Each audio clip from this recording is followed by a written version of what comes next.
Uma fé muito grande que vai me fazer levantar de novo. Mas eu não estou deixando isso sair. Não entendo por que eu tenho medo agora. Era a mesma coisa que eu tinha antes. Será que é a mesma coisa? Mas agora tô mais forte. Lá eu não sabia lidar com isso, mas agora eu sei. Sei que posso, mas não sei por que eu tenho medo. Acho que é medo de sofrer de novo isso. Mas no fundo eu sei que posso. Eu sinto isso, que eu posso. Eu tenho que fazer isso porque consegui sentir a dor profunda que as pessoas sentem. Me doeu tanto. Comentário. Na segunda sessão, ela se vê como uma mulher que provavelmente tinha dom de cura e mediunidade e foi internada em um hospital psiquiátrico. Quantas pessoas estão, hoje, internadas por sentirem coisas, verem seres, ouvirem vozes, e como os psiquiatras não entendem desses assuntos, rotulam-nas em quadros psiquiátricos, acreditando que tudo é fruto da imaginação, alucinações, etc. Na verdade, embora o desequilíbrio mental deva, evidentemente, ser tratado, a mediunidade, poderes paranormais, deveria ser um assunto de conhecimento dos profissionais de saúde que pretendem tratar o lado psíquico das pessoas. Mas, infelizmente, como uma herança da Inquisição, isso ainda não está acontecendo e muitas pessoas com mediunidade estão internadas em manicômios, rotuladas como loucas. Vejam que quando ela estava sendo contida, para retornar ao hospital, ela viu um ser espiritual que a acompanhava, um ser de luz, que lhe retirou de lá, pois percebia que a partir daquele momento, provavelmente, ela passaria toda a sua vida internada, como um caso incurável, crônico. Ele optou por tirá-la do corpo físico e levá-la para cima, para o plano astral, onde seria mais útil, e depois reencarnar novamente. E parece bem claro que ela é um espírito bem evoluído, com bastante amor e grande dom de cura, que vem aprendendo a dor das pessoas para poder ajudá-las. Isso é o que ela deve fazer nessa atual encarnação, trabalhar em algum centro espírita, fazer cursos de terapias energéticas, vibracionais, e cumprir, assim, a sua missão, ajudar as pessoas que sofrem. Mas para isso era preciso limpar o seu inconsciente desses traumas e dores que ela trazia daquelas encarnações. Atualmente, ela leva uma vida normal, estudando, relacionando-se socialmente, oportunizando, assim, fazer o que veio fazer. Paciente ele, sexo feminino, data de nascimento, 29 de janeiro de 1960. Consulta. Eu tenho uma espécie de fobia, um medo de pegar um neném no colo, o neném morrer. Não posso ver uma mulher grávida, nem sei o que eu sinto. Tenho medo de ficar grávida, já engravidei e fiz um aborto e nem me culpo, pelo medo que tenho. Tenho medo do parto, do neném morrer, não saber cuidar. Isso me incomoda muito porque ao mesmo tempo eu gostaria de ser mãe, meu marido quer ter filhos, mas com isso que eu sinto, não consigo nem pensar em ser mãe. Outra coisa que me incomoda é uma resistência a adquirir bens, comprar uma casa, ou ter uma terra. Parece um medo que vão me tirar, que vou perder. Então não quero ter nada de meu. Eu e minha mãe nunca nos demos bem, éramos como estranhas, não conseguíamos nos abraçar, chegar perto. E tenho uma irmã com quem não falo há uns 10 anos, sinto uma enorme antipatia por ela, me irrita, dá vontade de bater nela. E ela nunca me fez nada. Regressão. A minha mãe está me batendo. Ela me bate na barriga porque eu estou grávida, chorando. Eu te odeio, mãe, eu te odeio. Não faz isso, chorando muito, não faz isso, eu errei, mas para de me bater.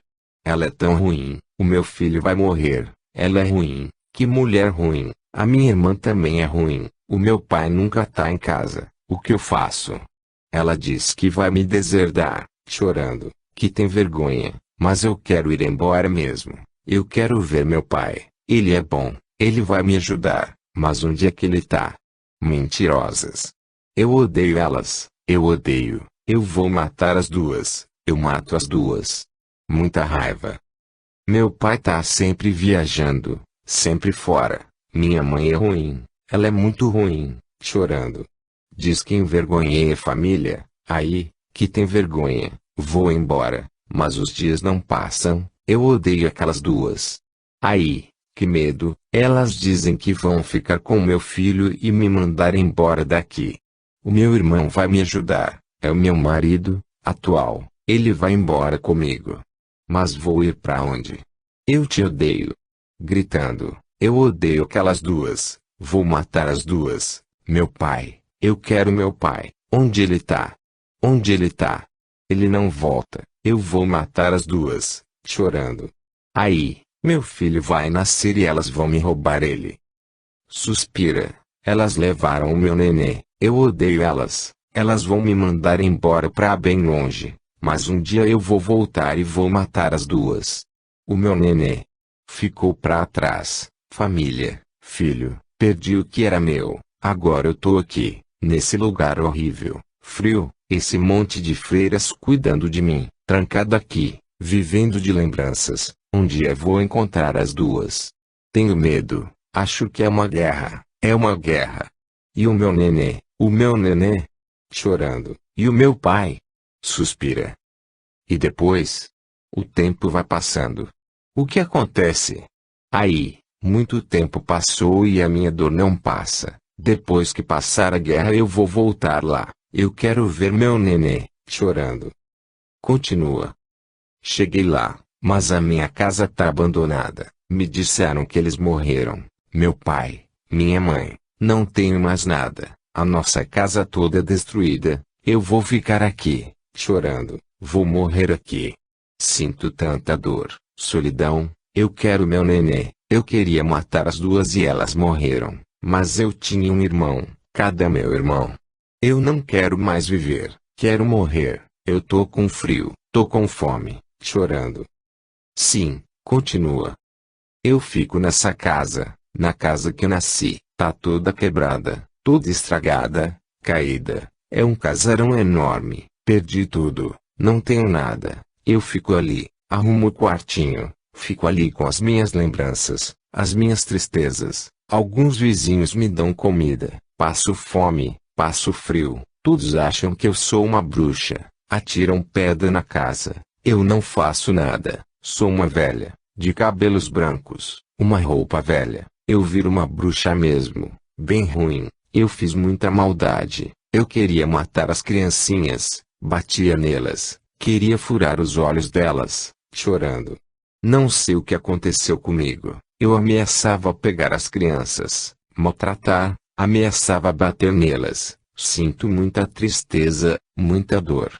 Fiquei ali. Eu fico nesta casa por muito, muito tempo. Ninguém veio me ajudar. Essa casa é muito escura, muito suja, tudo quebrado. Não consigo caminhar. Tô muito velha. Suspira. Ninguém vem me buscar aqui. Vejo uma luz. Suspira de alívio. Chegou a luz. Acho que é meu pai, chorando. É uma forma de luz. Me levam pra cima. Tem muita luz. Agora tô sentindo paz. Que paz. Muitas pessoas boas. Suspira. Como é bom aqui. Então está bom. Descansa. Relaxa. Por hoje está bom. Aproveita essa luz. Essa paz. Essa segurança. Outro dia, podemos ver mais coisas do teu passado, se for necessário. Reconsulta. Aquela tristeza melhorou muito após a regressão. Agora entendo porque eu tinha esse medo de ter filhos. Agora quero ter filhos porque vi que esse medo de ter um filho e perder era daquela vida. Minha relação com minha mãe está melhorando. E já falei com meu marido para nós adquirirmos uma casa própria. Naquela vida eu perdi minha casa, mas nessa vida agora eu não vou perdê-la. Eu me sinto muito melhor. Comentário. Pela psicologia tradicional, a sua resistência em ser mãe pode tentar ser explicada por sua má relação com a mãe, mas, na verdade, isso vem daquela encarnação em que sua mãe e sua irmã não querem que ela crie seu filho, pois isso seria uma vergonha para a família. Então, quando ela ganha seu nenê é enviada a um convento, onde fica alguns anos e, após uma guerra, Ela retorna para sua casa, mas está tudo destruído e seus pais morreram. Daí o medo de ter um filho e o medo de perdê-lo. A regressão tem duas funções, uma consciencial, para a pessoa entender de onde vêm certas ideias, crenças, sentimentos, e uma função terapêutica que é desligá-la da situação traumática do passado, que ainda está vivenciando. Ele encontrou também a explicação para o seu medo de adquirir propriedades, uma casa, uma terra, por medo de perder, de lhe tirarem, que foi o que aconteceu lá. Comentário dos casos. Esses casos de regressão mostram como estamos vivendo essa vida atual, no nosso consciente, e nosso passado transpessoal no nosso inconsciente. Lá do passado vêm medos, ansiedades, insegurança, ideias estranhas, tendências, sentimentos, pensamentos, muitas vezes bizarros. E uma psiquiatria e uma psicologia que se baseiam apenas na vida atual, muitas vezes não conseguem, realmente, entender o que muitos pacientes afirmam. Quem, como eu, lida com a reencarnação, de uma maneira psicoterápica, procura entender o que eles dizem, mesmo que pareça completamente sem sentido. Uma pessoa me disse uma vez, não dá para se descuidar, quando menos se espera lá vem o tiro. Outra me disse, eu me sinto uma andarilha, parece que eu ando. Ou então, não saio de casa porque tem os canibais lá fora. Canibais, em Porto Alegre. Não é em Porto Alegre, é numa encarnação passada em que ele ainda está. Escutando com atenção o que as pessoas dizem nas consultas, podemos perceber em que situações de outra encarnação estão sintonizadas. Então, é importante que os profissionais de saúde mental resolvam entrar no inconsciente das pessoas que o necessitam. E o método que utilizamos de realizar isso, de uma maneira consciente, através do relaxamento do corpo físico e a expansão da consciência, sem conduzirmos a recordação, sem a direcionarmos, permitindo que o seu mentor espiritual realize o trabalho, vem dando um ótimo resultado. Cada vez eu falo menos durante uma sessão de regressão, para não atrapalhar o mentor da pessoa. O que mais falo, atualmente, é sim, continua, o que mais? E depois? O papel do terapeuta de regressão é de facilitador, de auxiliar a pessoa a receber o benefício de poder ser desligada da situação traumática do seu passado. Quem conduz a pessoa para o trauma é o seu mentor e não o terapeuta.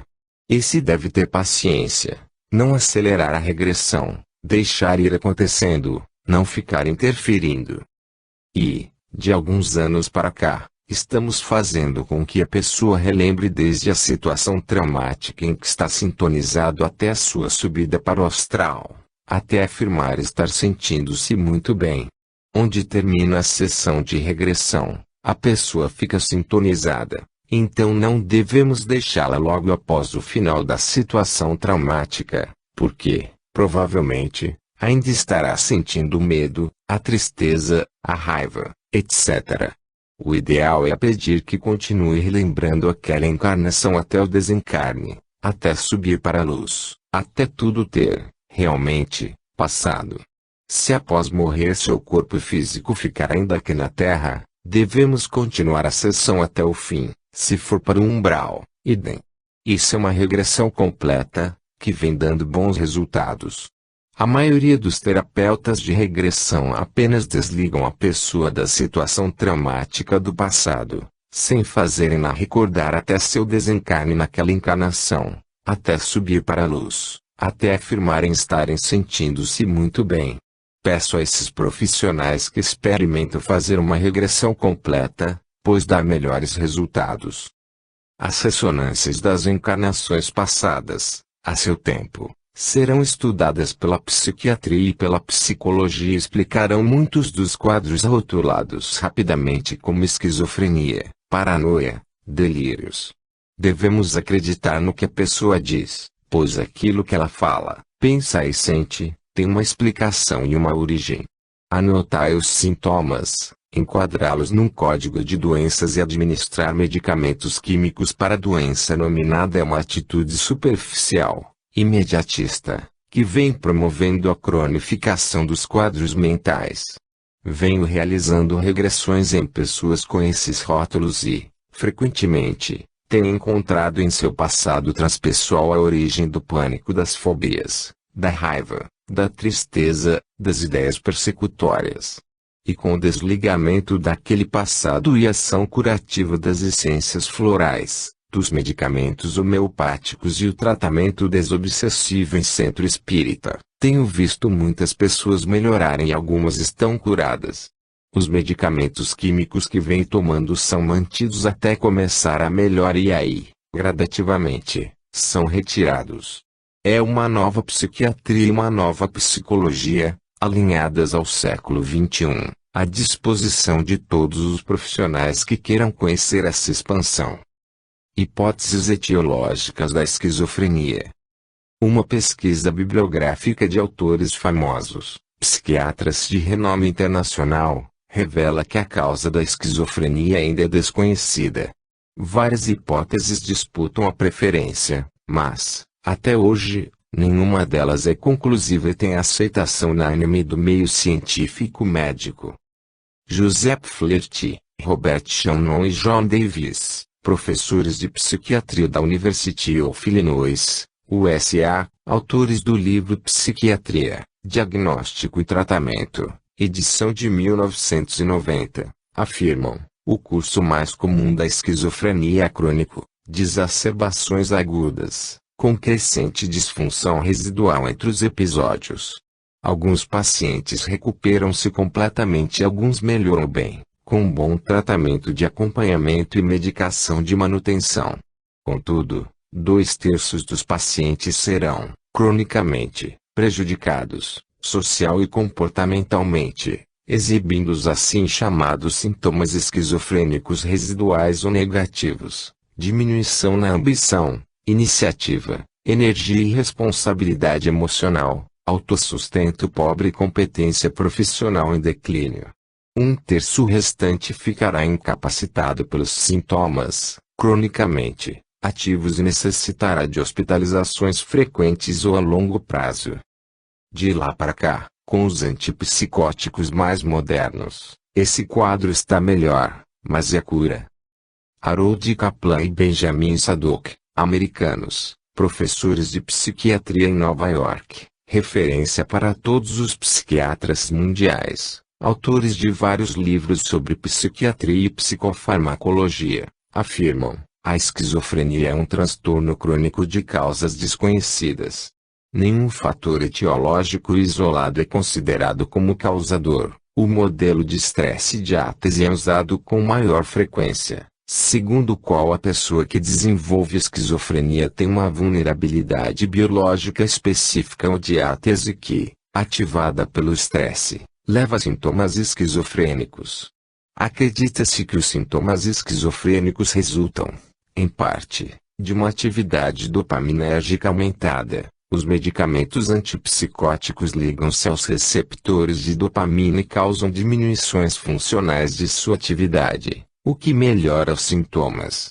A dopamina é importante nas manifestações sintomáticas da esquizofrenia, mas ainda não plenamente compreendida. Também sabe-se que a atividade aumentada da noradrenalina na esquizofrenia incrementa a sensibilização para as informações sensoriais. Classicamente, o curso da esquizofrenia é deteriorante, com exacerbações agudas sobrepostas a um quadro crônico. A vulnerabilidade ao estresse é vitalícia.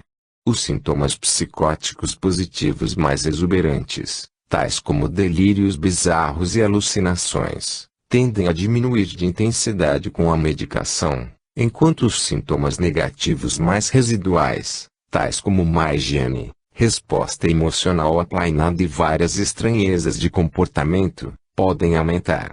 Com tratamento, cerca de 1/3 dos pacientes levam vidas relativamente normais, 1/3 deles continuam experimentando sintomas significativos, mas podem funcionar em sociedade e o terço restante é formado por pessoas acentuadamente comprometidas que necessitam de frequentes hospitalizações. Stephen Stahl, professor de psiquiatria da Universidade da Califórnia, San Diego, USA, autor do livro Psicofarmacologia, segunda edição, 2002, recomendado e utilizadas pelos psiquiatras em todo o mundo, afirma: a base biológica da esquizofrenia permanece desconhecida. Entretanto, o neurotransmissor dopamina tem desempenhado papel-chave na hipótese sobre certos aspectos dos sintomas. Observou-se que doenças ou drogas que elevam os níveis de dopamina ampliam ou produzem sintomas psicóticos positivos, enquanto as drogas que diminuem os níveis de dopamina reduzem ou interrompem os sintomas. Essas observações foram formuladas em uma teoria da psicose referida como hipótese dopaminérgica da esquizofrenia. Uma outra hipótese para a etiologia da esquizofrenia é que essa doença se origina de anormalidades no desenvolvimento cerebral fetal durante os estágios precoces de seleção e migração neuronal.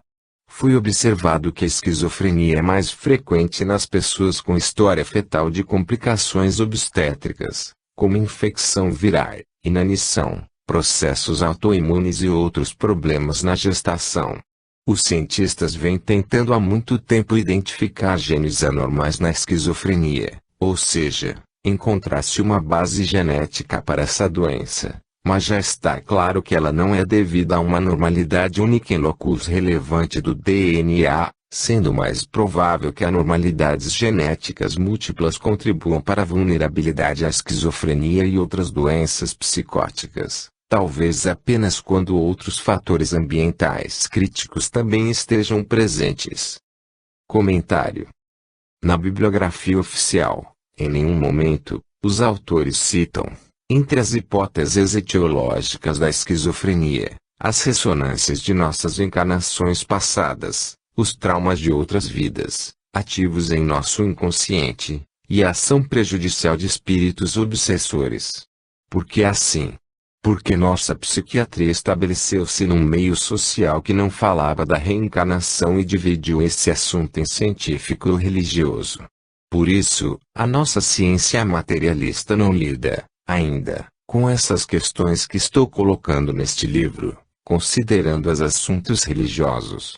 Mas não são questões apenas religiosas, são temas científicos para os que sentem-se instigados a pesquisar o que não é oficialmente aceito. É muito fácil estudar o que dizem os livros, o que é ensinado nas faculdades de medicina e de psicologia, o que é abordado nos congressos, o que é anunciado pelos representantes dos laboratórios de medicamentos, o que está nas bulas. Mas pesquisar o que é polêmico, o que parece inusitado, o que pode provocar uma reação, questionamentos, ironia e até repulsa, não é uma tarefa confortável. O Dr. Freud deu esse exemplo, também o Dr. Bach, Kardec, Galileu Galilei e tantos outros. Na minha opinião, a esquizofrenia é uma doença que acomete pessoas frágeis emocionalmente, geralmente com carências em sua infância atual, falta de carinho, de atenção, com antigas mágoas e raivas, com antigas culpas e, passando por situações dificultosas de vida, pobreza, perdas afetivas, etc., reagem com falta de equilíbrio e discernimento. Mas por que reagem assim? Porque têm essa dificuldade de lidar com os fatores estressantes da vida. Isso é provocado pela sintonia que ainda mantém com algumas situações traumáticas de suas encarnações passadas, de culpa, de raiva, de medo, de carência afetiva, de solidão, de miséria, etc. Ou, ao contrário, situações de luxo, de riqueza, de orgulho, vaidade, que não tem hoje em dia. E tudo isso, quase que invariavelmente, acompanhado pela ação de espíritos obsessores. A causa real da esquizofrenia não está nas alterações anatômicas do cérebro nem no desequilíbrio dos neurotransmissores. Ela está, mais comumente, nas sintonias com encarnações passadas e na ação dos obsessores. Um tratamento realmente eficaz para essas pessoas deve abordar essas questões, mas isso é realizado, por enquanto, apenas pelos médicos e psicólogos alternativos, entre os quais me incluo, e pelos terapeutas energéticos e espirituais. A maior causa da cronificação dessa doença, por ser equivocadamente considerada estrutural e dopamina dependente, é a medicalização, que não alcança a origem dos sintomas. A medicação química dá uma sensação de melhora, os sintomas amenizam, mas não há uma ação realmente curativa, apenas paliativa, além dos efeitos colaterais dos antipsicóticos que embotam a pessoa, que afetam sua motivação, sua concentração, sua vontade de realizar coisas, a sua libido. No meu consultório, não mexo na medicação ao início, mas, aos poucos, com a melhora que a pessoa sente com a homeopatia, a terapia floral, a desobsessão em centro espírita, que indicamos na primeira consulta e a regressão terapêutica, vamos reduzindo os medicamentos gradativamente. Nunca rotulo uma pessoa, pelo contrário, transmito a ela e seus familiares as minhas concepções sobre a doença mental. Eu, realmente, acredito no que diz. Se me fala que vê um ser, eu digo que pode ser que esteja vendo mesmo, que isso deve ser investigado, e o encaminho imediatamente a um centro espírita. Se me falar que ouve vozes, falo que acredito no que ouve, mas devemos pesquisar se é um espírito obsessor, se isso vem do seu inconsciente, de outras encarnações, se são questões emocionais mesmo, coisas suas, que devem ser analisadas e tratadas ou alguma doença metabólica ou neurológica. Quantas vezes as regressões explicam para mim, para a pessoa e seus familiares, ideias, crenças, concepções, atitudes, que pareciam loucuras. E nas sessões dos centros espíritas, quando os médiuns captam os espíritos obsessores, pode-se entender o que está se passando com aquela pessoa, porque comete atos bizarros, atitudes inexplicáveis, posturas ridículas, agressivas, etc. Mas os psiquiatras e os psicólogos, em sua maioria, praticam apenas o que aprendem nas faculdades, o que leem nos livros, o que falam nos congressos. E aí temos, então, uma doença que necessita de medicação constante, considerada incurável, de tendência crônica, responsável pela maior parte das internações em hospitais psiquiátricos. Não recomendo a ninguém iniciar um tratamento com antipsicóticos, a não ser que seja um quadro agudo, emergencial, perigoso. Inicie indo a um centro espírita para afastar uma hipótese espiritual.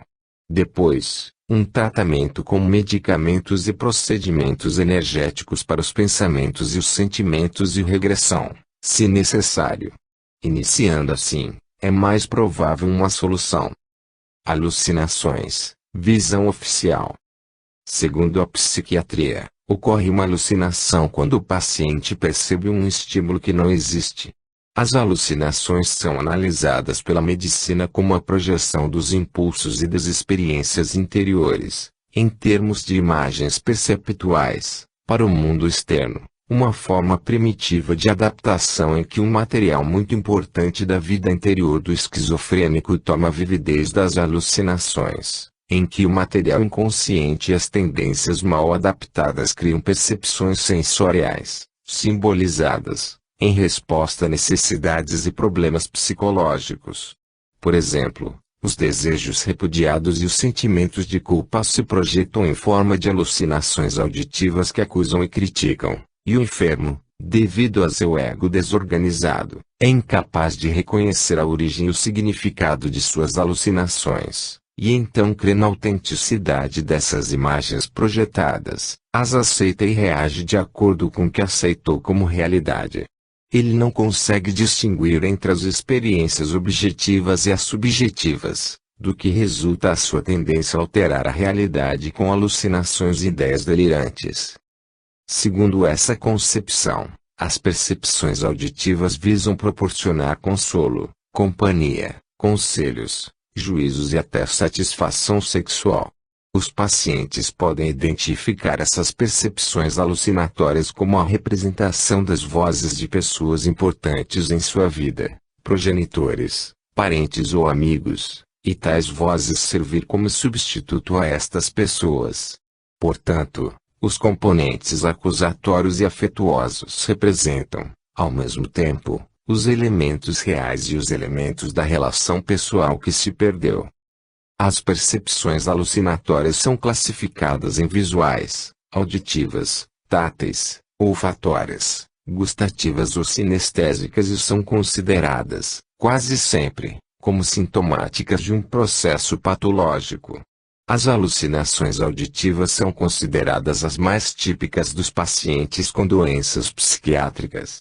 Uma exceção são as alucinoses alcoólicas, vívidas, que ocorrem em um paciente alcoólatra completamente orientado. As alucinações que envolvem outras modalidades sensoriais são mais tipicamente associadas a transtornos orgânicos. As consideradas alucinações auditivas ocorrem mais tipicamente em pessoas diagnosticadas como portadoras de transtornos psiquiátricos psicóticos, como a esquizofrenia, a mania ou a depressão psicótica. Elas são relatadas por mais da metade dos pacientes considerados esquizofrênicos. A qualidade e quantidade dessas alucinações podem auxiliar o clínico nesse diagnóstico. Se o paciente claramente relata vozes audíveis que comentam suas ações, discutem, repetem seus pensamentos ou são ofensivas, a psiquiatria considera que é provável que o transtorno seja psiquiátrico. Se o paciente relata ouvir chamar seu nome ou outras alucinações auditivas breves e repetitivas, isso pode representar uma etiologia orgânica, como nas crises epilépticas parciais complexas, doenças do ouvido, ou ser sintomático de transtornos psiquiátricos como transtorno de conversão, transtorno borderline da personalidade, transtorno de somatização ou transtorno múltiplo da personalidade. As alucinações visuais são mais tipicamente associadas a transtornos orgânicos cerebrais, embora também possam ocorrer em pacientes não psiquiátricos com perda visual recente e pacientes com transtornos psiquiátricos primários. Elas associam-se à ingestão de alucinógenos, delírio, narcolepsia, epilepsia, enxaqueca, lesões do tronco cerebral, doenças do nervo óptico, pós-operatório ocular e descolamento do vítreo. Alucinações visuais também podem ocorrer em indivíduos sadios durante a privação sensorial ou do sono, hipnose ou sono, sonhos. Pacientes considerados esquizofrênicos, frequentemente, relatam alucinações visuais. Indivíduos com transtornos afetivos, como episódios de mania ou depressão, algumas vezes relatam alucinações visuais. Ocorrem alucinações táteis geralmente em pacientes que tiveram amputação de um membro ou estão em delírio por supressão de drogas. A sensação de um membro fantasma, a sensação de que o membro ainda está presente, é relatada por muitos amputados. As alucinações táteis também ocorrem em transtornos psiquiátricos, como na esquizofrenia, ou em transtornos orgânicos, como no delírio e nas crises epilépticas parciais complexas ou após a ingestão de alucinógenos. Alucinações olfatórias, cheiros, gustatórias, paladar, ou sinestésicas, de movimentos do corpo, são raras e experimentadas de modo mais comum por pacientes com crises epilépticas parciais complexas. Contudo, são muito encontradas em pacientes com transtornos psiquiátricos ou orgânicos. Comentário: como se percebe, a psiquiatria sequer aventa a hipótese de que as alucinações possam não ser alucinações ou transtornos orgânicos, e sim fatos reais que algumas pessoas percebem e outras não. E por quê? Porque não é ensinado nas faculdades de medicina nem nos cursos de especialização. E por que não é ensinado? Porque nossa medicina, como já falei, situa-se dentro de um consciente coletivo de herança católica que esquecem que somos um espírito reencarnado e que, quando morre nossa casca física, saímos dela e podemos subir para a luz, ir para o umbral ou ficar aqui. Os que ficam aqui podem perturbar os encarnados, prejudicar ou tentar ajudar, ou ficam aqui por sintonia de hábitos, como acontece com os alcoolistas, os fumantes, os drogados, etc. A psiquiatria do futuro irá agregar a desobsessão aos seus métodos terapêuticos. Sabemos que, Muitas vezes, um pai ou uma mãe, uma cônjuge, ao desencarnar, permanece na casa onde morava, a fim de ajudar os que ficaram, continuar auxiliando, orientando, etc. Isso ocorre algumas vezes, porque a pessoa desencarnada tinha essa característica ou, então, por não ter sido assim enquanto vivo. E, muitas vezes, a pessoa morta nem percebe que morreu, a não ser depois de um tempo, quando percebe que ninguém lhe vê, ninguém lhe escuta, e se alguma pessoa da casa enxerga o falecido e resolve consultar um psicólogo ou psiquiatra e relata esse fato, recebe a interpretação de que se trata de saudade, desejo de encontrar novamente, carência afetiva, etc. Ou então é uma alucinação que deve ser tratada com psicotrópicos. Essas situações emocionais, obviamente, existem, mas e se a pessoa está enxergando mesmo o ente que desencarnou? Se não for uma alucinação, e sim um fato real. Na minha opinião, uma pessoa que enxerga um familiar falecido ou ouve sua voz, antes de ir fazer tratamento, para não correr o risco de ser rotulado como esquizofrênico, deveria ir a um centro espírita para receber orientação especializada sobre o assunto. Ou seja, essas pessoas que veem ou ouvem espíritos devem procurar os especialistas no assunto, e as pessoas que trabalham em centros espíritas são especializados em desencarnados. A psiquiatria e a psicologia ainda não lidam com esse assunto, e isso não é ensinado nas faculdades. Os médiuns procurarão entrar em contato com o desencarnado, tranquilizando-o, tentando encaminhá-lo para o plano astral, com o auxílio dos seres de lá. Depois disso, se a pessoa entender o necessário, pode procurar o auxílio de um psicoterapeuta para realizar um tratamento psicológico para a saudade, a carência, etc. Realizando primeiramente a desobsessão, com o afastamento do ser desencarnado. Não receberá o rótulo de esquizofrenia, não receberá antipsicóticos ou ansiolíticos, não terá os terríveis efeitos colaterais dessas químicas, não será considerada louca pela família e conhecidos. Enfim, consultando primeiramente um centro espírita e resolvendo a questão do familiar desencarnado que ficou na Terra, estará evitando uma série de inconvenientes em sua vida. Poderá consultar com um terapeuta e receber uma receita com essências florais para a saudade, para a tristeza, para o trauma da perda afetiva, para a carência afetiva, para a insegurança, para o medo de ficar sozinha, para essa fase de transição, ou seja, medicamentos específicos para o que pensa, para o que sente, o que, muitas vezes, é mais eficaz do que ingerir ansiolíticos e tranquilizantes para acalmar-se. Antidepressivos para ficar mais alegre ou hipnóticos para dormir, que não irão atuar em suas características de personalidade, em seus pensamentos e sentimentos, apenas atuarão quimicamente em seu cérebro. E se essa pessoa tem capacidade de ver e ouvir os mortos, pode cursar uma escola de médiuns e tornar-se trabalhador de centro espírita, auxiliando as pessoas que vão lá consultar, muitas vezes consideradas esquizofrênicas, que também têm essa capacidade. A maior parte das pessoas internadas nos hospícios são médiuns que buscaram a psiquiatria ao invés de um centro espírita e, com isso, foram sendo medicados até o ponto de serem considerados incuráveis. Depois de anos ou décadas de medicamentos químicos, eletrochoques, várias internações, é realmente difícil recuperá-las. A medicina científica os cronificou. A maioria das pessoas que afirmam enxergar seres ou ouvir vozes, estão falando a verdade, mas os profissionais de saúde mental afirmam que isso não é verdade, são alucinações, são sintomas. No meu consultório, qualquer pessoa que vier à consulta afirmando ver ou ouvir o que eu não estou vendo nem ouvindo, em princípio acredito nela e encaminho a um centro espírita. Mas também é recomendável uma consulta a um médico neurologista para afastar uma hipótese orgânica, pois epilepsias do lobo temporal, certos tumores, algumas doenças metabólicas, podem simular quadros aparentemente psiquiátricos. Recordo uma pessoa que me referia a ouvir vozes que diziam que ela exalava um cheiro horrível, de podre, e que isso acontecia quando alguém fechava uma porta ou uma janela e, também, quando alguém olhava para ela.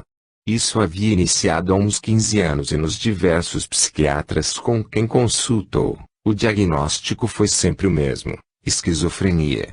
Ela tomava, regularmente, antipsicóticos, antidepressivos e ansiolíticos, aumentando a dose ou mudando de droga, quando não fazia mais efeito ou os efeitos colaterais eram insuportáveis. Havia sido internada várias vezes em hospitais psiquiátricos. Eu comentei com ela, na primeira consulta, da possibilidade de existirem espíritos obsessores lhe falando isso, e ela me informou que já havia consultado em vários centros espíritas, inclusive era trabalhadora em, e que não haviam mais obsessores lhe acompanhando. Então sugeri a ela fazermos uma investigação em seu inconsciente para procurarmos a causa desse transtorno. Na sessão, ela viu-se em outra encarnação, isolada em um quartinho nos fundos da casa em que residia sua família, onde havia sido colocada por apresentar uma doença generalizada de pele, que exalava um cheiro horrível de podre. Algumas vezes por dia, lhe levavam comida e água e ela ouvia as pessoas comentarem sobre seu cheiro. Em um certo momento da regressão, ela identificou um familiar de lá como um vizinho que havia vindo morar em seu edifício na vida atual. Ao final da sessão, ela, muito surpresa, me disse: "Doutor, essas vozes então são reais, são daquela vida.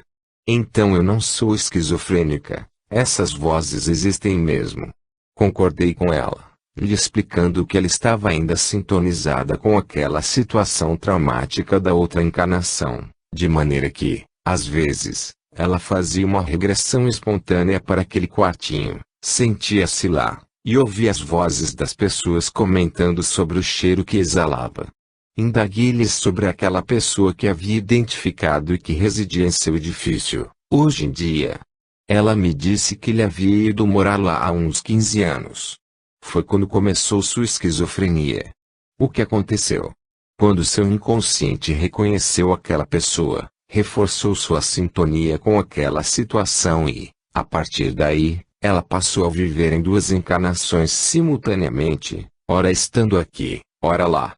Quando alguém fechava uma porta, uma janela, ou olhava para ela, regredia espontaneamente para aquele quartinho e ouvia as vozes, reais, de lá. Depois voltava para a vida atual e as vozes cessavam.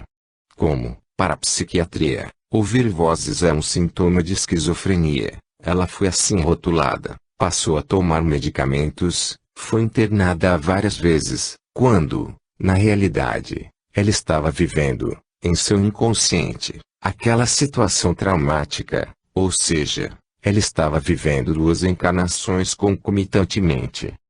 Após a regressão, o tratamento psicoterápico com ela endereçou-se para ajudá-la a viver essa vida apenas e passou a tomar essências florais para seus sintomas emocionais e ajudá-la a desligar-se completamente daquele fato. Quando ela vinha às consultas, me informava em que vida estivera sentindo-se mais, se naquela ou nessa.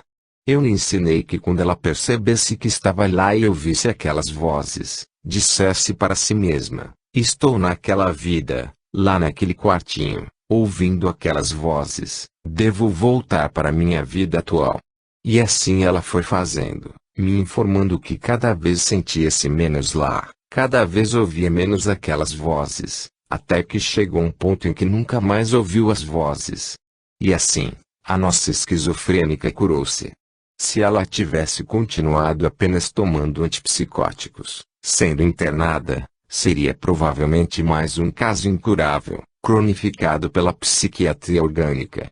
Assim como ela, existem milhões de pessoas, em todo o mundo, que estão sintonizadas em situações traumáticas de outras encarnações, vivendo aqui, no seu consciente, e lá, no seu inconsciente, tratando-se com profissionais despreparados para entender isso, cronificando-se, até tornarem-se casos incuráveis. Muitas pessoas consideradas esquizofrênicas estão vivendo várias situações do seu passado, mas a nossa psiquiatria não lida com isso, que é a personalidade múltipla. É comum crianças referirem fatos que, para quem lida com a reencarnação, são referentes a alguma encarnação passada. Tenho atendido algumas que, provavelmente, passaram pela Primeira ou Segunda Guerra Mundial, pelos campos de concentração, e elas manifestam um terror de afastar-se de seus pais e é, geralmente, muito difícil sua entrada na escola.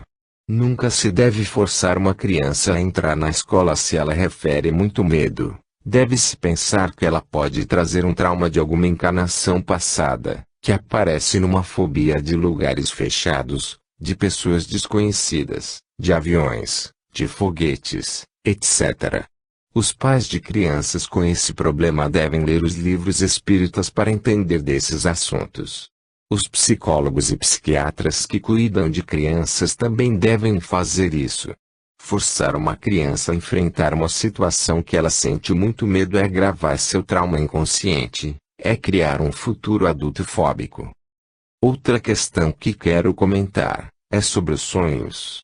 Essas manifestações que ocorrem durante o sono são tradicionalmente consideradas como afloramentos do nosso inconsciente, desejos não realizados, simbolismos de frustrações, agressividade reprimida, sexualidade distorcida, etc. Não é assim, pois durante nosso sono podem acontecer, na verdade, 3 fenômenos. A. Afloramento do conteúdo inconsciente. É o que é considerado tradicionalmente. B. Projeção astral. Como nós não somos nosso corpo físico, e sim estamos nele, ou seja, somos a nossa consciência, quando o corpo dorme, nós podemos sair dele e ir para o corpo astral. E aí, iremos vivenciar realidades astrais, o que quer dizer que entramos num mundo invisível, onde existem pessoas, cidades, natureza, um mundo semelhante ao nosso, claro que de uma frequência tão sutil que escapa aos nossos sentidos corpóreos durante o estado de vigília. De acordo com a nossa frequência, ao sairmos do corpo adormecido, projetados, iremos para onde somos compatíveis, pois no plano astral é como aqui no nosso, existem lugares frequentados por pessoas boas, sérias, lugares frequentados por marginais, alcoolistas, drogadictos, etc. Vamos para onde nos levam nossos pensamentos, nossos sentimentos, nossa índole. E frequente termos o que chama-se de um sonho vívido com um parente ou amigo desencarnado morto, mas isso pode querer dizer que saímos do corpo e fomos para onde está a pessoa que amamos e aí acordamos com a sensação de que encontramos aquela pessoa. Também podemos ir até onde está um desafeto, alguém com o qual temos problemas, conflitos, e aí sonharemos que estamos discutindo, brigando. Para a consciência não existe tempo nem espaço, por isso, alguém pode estar aqui, dormindo, sair do corpo e ir até um local distante milhares de quilômetros, para ver alguém amado ou odiado, em questão de fração de segundos. A consciência obedece o pensamento, essa é a maneira de locomoção no astral. E quando uma pessoa acorda e lhe parece que realizou sexo durante seu sono, os sonhos angustiosos de fuga de pessoas que querem nos pegar, de ameaças, etc., pode ser uma ação real de obsessores que estão ali do lado, aguardando a pessoa dormir e sair do corpo, ou então, uma regressão espontânea para outra encarnação, onde isso está acontecendo. Então, essas coisas que sonhamos, podem ser, como é considerado tradicionalmente, uma manifestação de algo reprimido ou não realizado do nosso inconsciente ou algo consciente que queremos fazer ou ter e não fazemos ou não temos, mas também pode ser uma projeção astral ou uma regressão espontânea. Alguns psicoterapeutas que trabalham com interpretação dos sonhos não sabem disso, mas é um assunto que pode ser bem conhecido. É um assunto que deve ser estudado pelos psicólogos e psiquiatras. C. Regressão espontânea a encarnações passadas. Isso ocorre frequentemente. Uma pessoa está dormindo e sonha que está presa em uma cadeia, que está em uma guerra, que está sendo enforcada, etc. E, ao despertar, recorda fragmentos disso. Isso pode ser analisado como algo real, de seu dia a dia, em que se sente preso em sua realidade, num casamento asfixiante, num emprego que não lhe satisfaz, etc. Ou o seu cotidiano é uma guerra, cheio de dificuldades e lutas. Ou então é uma pessoa que costuma não manifestar o que sente, não verbalizar, engolir, etc.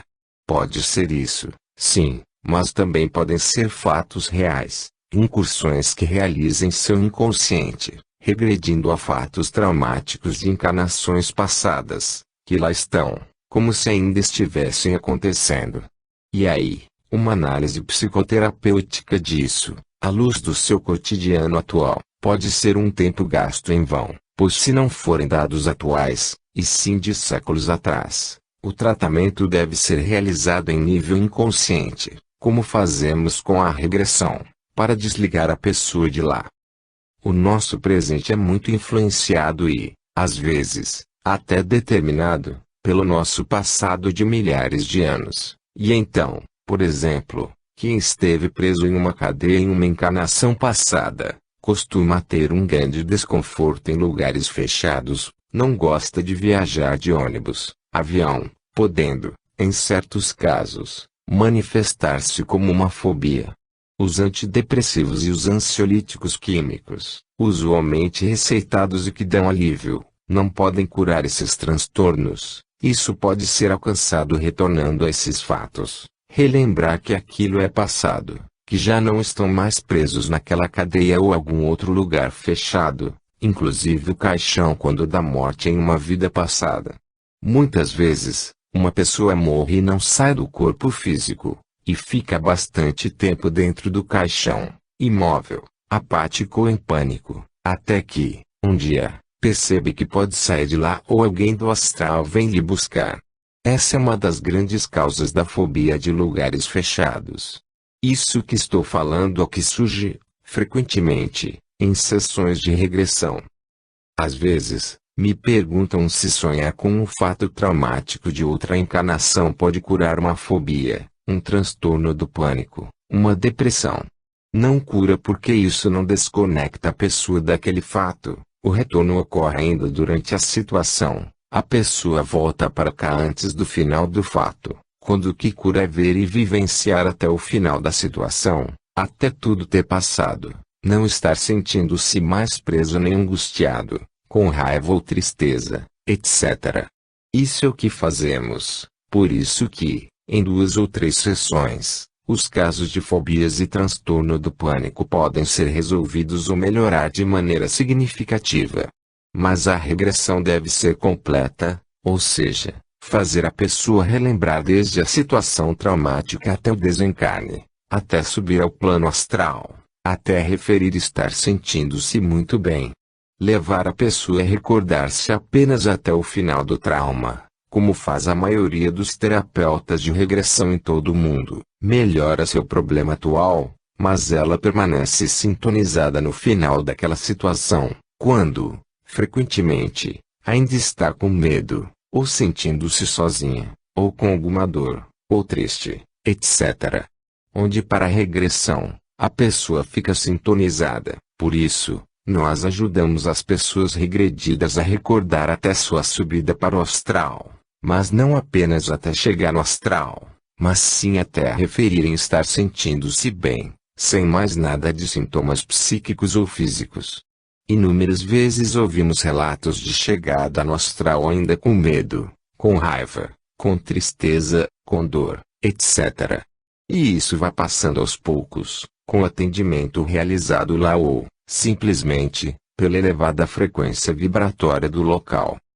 Muitas vezes, uma raiva ou uma tristeza que alguém sente e acredita que veio das situações de sua infância atual de sua vida cotidiana, tem sua origem lá no seu passado de outras encarnações. Por exemplo, no caso da pessoa que esteve presa numa cadeia e que, às vezes, sonha com isso, e que não gosta de ficar em um local fechado, pode estar, ainda, sentindo a raiva que sentia lá, a tristeza que sentia lá ou um desânimo, vontade de dormir, etc. Com a regressão, desligando-se daquele fato, a raiva ou a tristeza diminuem ou desaparecem. Certa vez, realizei uma regressão em um homem que queria saber por que, frequentemente, sentia uma raiva incontrolável. Ele viu-se em uma arena, sendo atacado por cachorros, como diversão, e lá ele sentia uma raiva enorme, uma indignação, que me disse ser como a que sentia hoje em dia. Com a revivência daquele fato até seu desencarne, até subir para o astral, não estar mais sentindo raiva, ele melhorou muitíssimo. E pessoas que sentem uma tristeza sem uma causa evidente, ou entram em depressão, de vez em quando, sem um motivo aparente, muitas vezes estão vivendo, em seu inconsciente, uma situação triste, deprimente, de outra encarnação e, desligando-se de lá, melhoram bastante ou curam-se disso. Também uma sensação de solidão, de estar abandonado, etc., pode ser resolvida com a regressão se for encontrada a situação do passado a qual a pessoa está ainda conectada, sentindo a solidão e o abandono de lá. Quero falar também sobre outro fato que acontece, seguidamente, durante o sono de muitas pessoas, que é a ação dos espíritos obsessores, e que também é confundido ou interpretado como sonho. Quando se fala em espíritos obsessores, a primeira impressão que se tem é de que são seres inferiores, inimigos, ruins, que estão ali para nos fazer mal, vingar-se, etc. Isso pode ser assim, muitos deles são dessa índole e estão perto de alguém encarnado para fazer-lhe mal, baseado em seus raciocínios, ou seja, serem inimigos daquela pessoa por fatos dessa vida atual ou de encarnações passadas. Por exemplo, alguém mata uma pessoa, e essa, fora do corpo físico morto, passa a acompanhar seu assassino, atormentando durante o dia, atuando em seus pensamentos, e durante seu sono quando aquele sai do corpo e entra no mundo invisível. E aí são os relatos de perseguições, alguém tentando lhe agredir, matar, etc.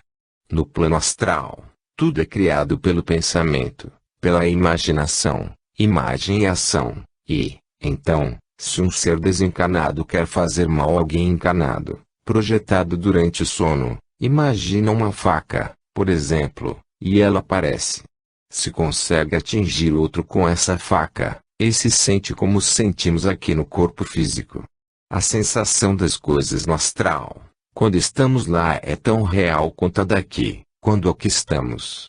Mas, também, existem espíritos obsessores que não estão acompanhando alguém para lhe fazer mal, pelo contrário, estão ali por amor, por querer cuidar, proteger aquela pessoa.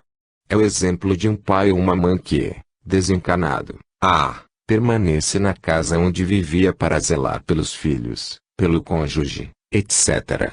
E aí, durante o sono, algum deles pode encontrar esse familiar morto, conversar com ele, abraçarem-se e, ao despertar, fica nítida a sensação daquilo ter sido algo real. E foi, mas nas sessões de psicoterapia tradicionais isso é interpretado como saudade, um desejo de encontrar o pai ou a mãe que já morreu, etc.